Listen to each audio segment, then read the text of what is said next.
Assalamualaikum warahmatullahi wabarakatuh. Nama saya Yasmin Auliana Sution, NPM 212200078. Di sini saya akan menjelaskan hasil UTS saya, yaitu mengenai uji validitas dan reliabilitas.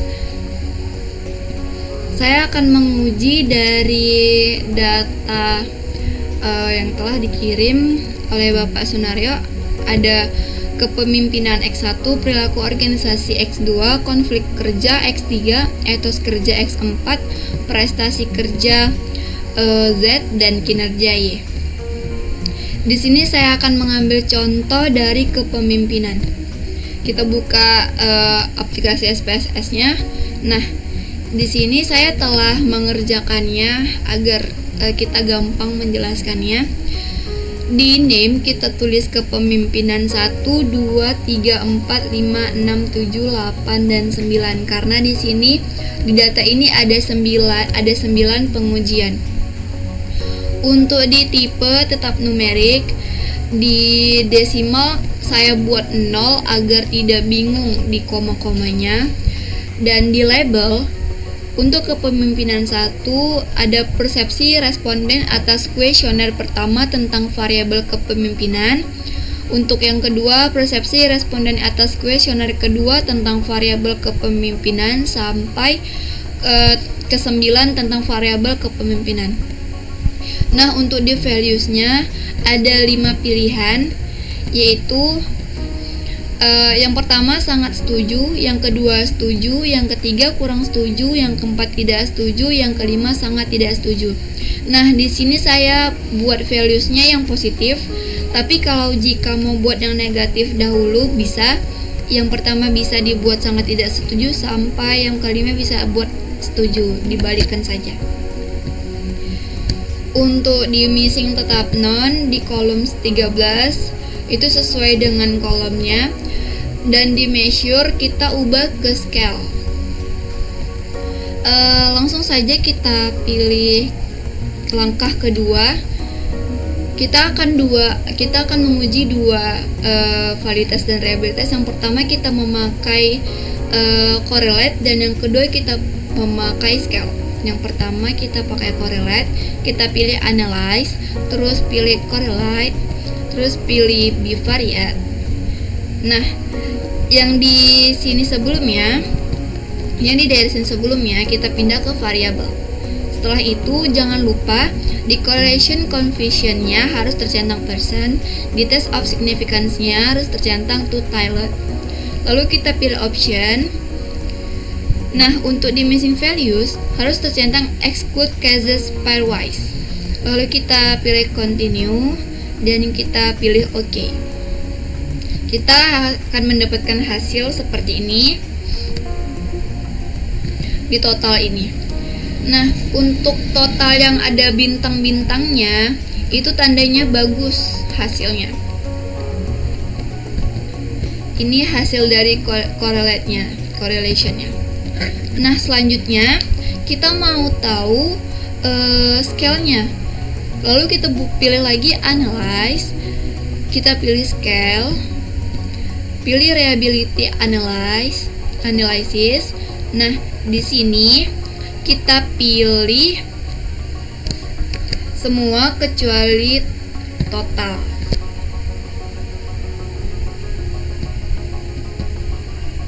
Nah, kita pilih semua kecuali total. Setelah itu kita cek dulu statistiknya. Cek. Nah, untuk di descriptive for itu harus tercentang item, scale if item deleted harus tercentang. Dan untuk di missing harus tercentang exclude both user missing and system missing values. Lalu kita pilih continue dan kita OK-kan. Nah, ini dia hasil scale-nya. Kita dapat melihat hasil scale-nya dan kita lihat di item total statistik di corrected item total correlation di sini. Setelah kita dapat datanya, kita interpretasikan. Nah, kita lanjut.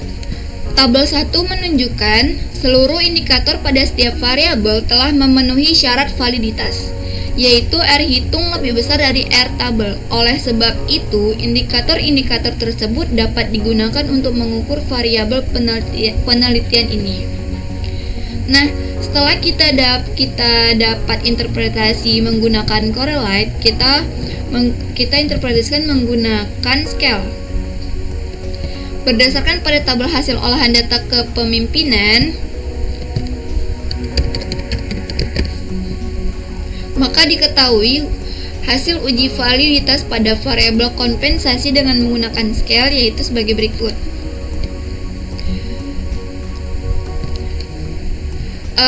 Untuk kepemimpinan 1 kita dapat 0,862. Dapat dari mana? Dapat dari data tadi. Dari data tadi yang di item total statistik. Dari sini. Dari kita lihat Cronbach alpha if item deleted. Kita lihat dari sini sampai seterusnya sampai ke pemimpinan 9. Tabel 2 menunjukkan seluruh indikator pada setiap variabel telah memenuhi syarat validitas, yaitu R hitung lebih besar dari R tabel. Oleh sebab itu, indikator-indikator tersebut dapat digunakan untuk mengukur variabel penelitian ini. Selanjutnya, kita interpretasikan uji reliabilitas. Uji reliabilitas dilakukan untuk mengukur tingkat konsistensi indikator dalam mengukur variabel. Kriteria yang digunakan untuk menunjukkan reliabelnya indikator adalah dengan membandingkan nilai Cronbach alpha hitung dengan nilai Cronbach alpha hitung standar sebesar 0,600, di mana nilai Cronbach alpha hitung lebih besar Cronbach alpha standar. Indikator ini dinyatakan reliable. Berdasarkan hasil olahan data tersebut, menggunakan SPSS dapat diketahui bahwa uji reliabilitas pada penelitian ini adalah sebagai berikut. Hasilnya, untuk kepemimpinan, Cronbach alpha hitungnya 0,869. Untuk perilaku organisasi, Cronbach alpha hitungnya 0,817, konflik kerja 0,898, etos kerja 0,874, prestasi kerja 0,893, dan kinerja kita dapat 0,829. Untuk Cronbach alpha standarnya udah ketentuan tadi 0,600, dan keputusannya sampai kinerja itu reliable. Nah, tabel 2 ini menunjukkan bahwa variabel pengalaman kerja, kepemimpinan, perilaku organisasi, konflik kerja, etos kerja, prestasi kerja telah memenuhi syarat uji reliabilitas, di mana nilai Cronbach alpha hitung lebih besar dari nilai Cronbach alpha standar, sehingga dapat disimpulkan bahwa indikator variabel-variabel tersebut memiliki tingkat konsistensi yang baik dalam mengukur variabel tersebut. Sekian dari penjelasan hasil UTS saya. Lebih dan kurang saya mohon maaf. Assalamualaikum warahmatullahi wabarakatuh.